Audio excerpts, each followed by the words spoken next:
박물관에 가서 그 책을 빌려 읽기 시작했다.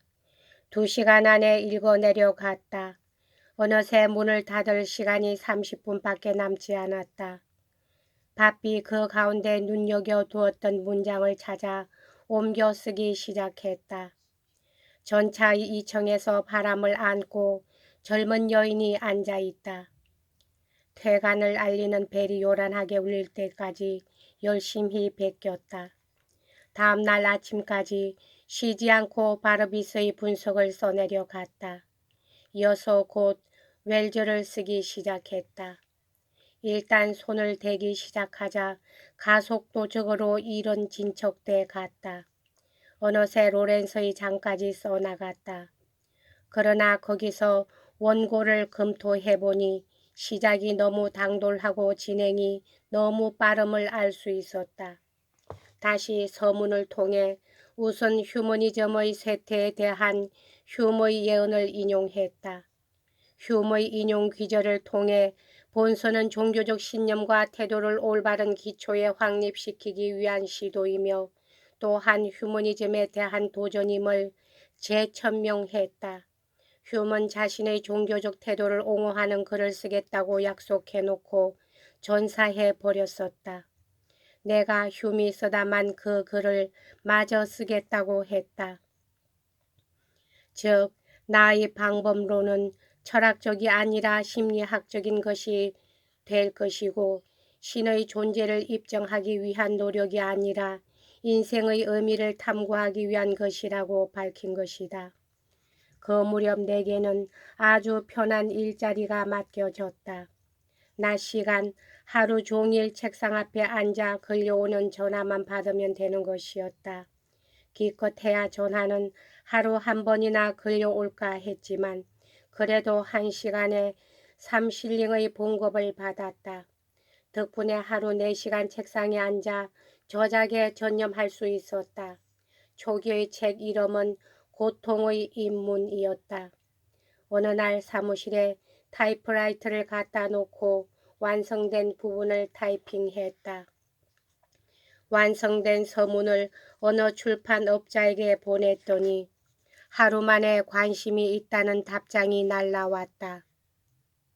다시 나머지 3장의 완성 부분을 타자로 쳐서 보냈더니 자기가 꼭 출판하겠다는 답장이 왔다. 나는 그때의 반가운 심정으로 걷잡을 수 없는 기쁨과 보람을 느꼈다. 그러나 잠시도 지체할 시간이 없었다.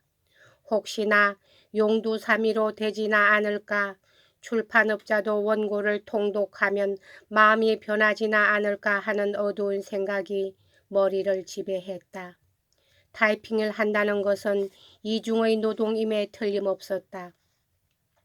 글을 써서 타이핑하는 것이 귀찮아지자 처음부터 타자기를 사용하기 시작했다. 3달 만에 책이 완성되었다. 원고료를 미리 받은 덕분에 생전처럼 일하지 않고 저작에 전념할 수 있었다. 이보다 얼마 전에는 앵거스 윌슨이 소설을 돌려주면서 마음에 들었으니 계속 써 나가라는 당부를 보내왔다. 그러나 손쉬운 평론에 손을 대자 창작의 어려움 속에 다시 뛰어들고 싶은 용기가 나지 않았다. 고통의 입문을 쓴 경험은 소설 집필을 위해 약간의 도움도 되지 않았다. 신중에 신중을 기한 6개월이 지나자 드디어 완성을 보았다. 그러나 막상 완성시켜 본 적 하나도 마음에 들지 않았기 때문에 다시 개고하기로 마음을 먹었다. 고통의 입문은 한 달 후에 출판할 예정이었지만 나는 그 이름을 아웃사이더가 어떠냐고 제의했다. 까미와 리처드 라이터의 것도 있기 때문에 나의 이 제의는 시험적인 것이었다. 같은 이름의 책이 2개였기 때문이었다. 아웃사이더의 교정본을 보며 한없는 불만을 느꼈다. 하고 싶은 말은 반도 채 못했고 사상의 줄거리는 빈약하기 이를 데 없었던 것이다. 여기에도 창작에 못지않는 인내와 정성이 필요함을 절감했다. 더구나 나는 아놀드 토인비의 역사의 연구와 화이트헤드의 숙독하고 있었으며 거기에 자기의 주지를 보다 전개시킬 수 있을 것이라고 여겼던 것이다. 그 책의 성공으로 나는 생활이 많이 안정되었지만 동시에 그 책은 그 2배의 길이를 가졌어야만 했고 보다 더 치밀하게 계획되었어야 했다는 것을 통감하게 되었다. 나는 그 책을 열렬히 믿었고 지필 중에 그 중요성을 한 번도 잊어본 적이 없었다. 그러나 그 책은 원래보다 중요한 의견의 피력을 위한 예비 단계라고 할 만한 것이었다.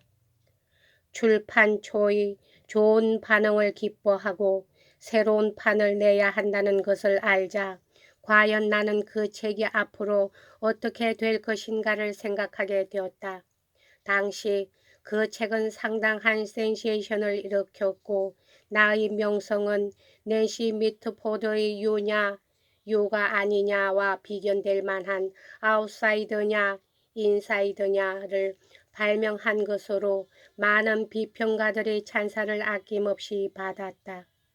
인기와 화제 속에서의 몇 달이 지나자 나는 내 자신이 내 작품과는 하등 상관이 없으며 또 그 책 안의 인물들, 몇 년 동안 함께 살아왔던 인물들이 갑자기 나와 무관해짐을 느끼게 되었다. 반고호의 그림은 이제 나를 감동시키지 않고 니진스키의 일기도 읽히지 않은 채 책상에 꽂혀 있을 뿐이었다. 사람들이 나를 논하는 얘기를 듣는 것이 흥미있었다. 마치 파티에서 아이가 졸면서도 어른들이 자기 얘기를 하는 것을 듣는 것 같았다. 오직 깨어진 거울에 자기 얼굴을 비춰보는 것에 지나지 않는 것이었다. 더욱이 얼마 안 가서 많은 이들이 그 책에다 공격의 화살을 퍼붓기 시작했고 끝내는 유망한 청년 작가가 아니라고 나를 단정 지었던 것이다. 여기까지 하겠습니다.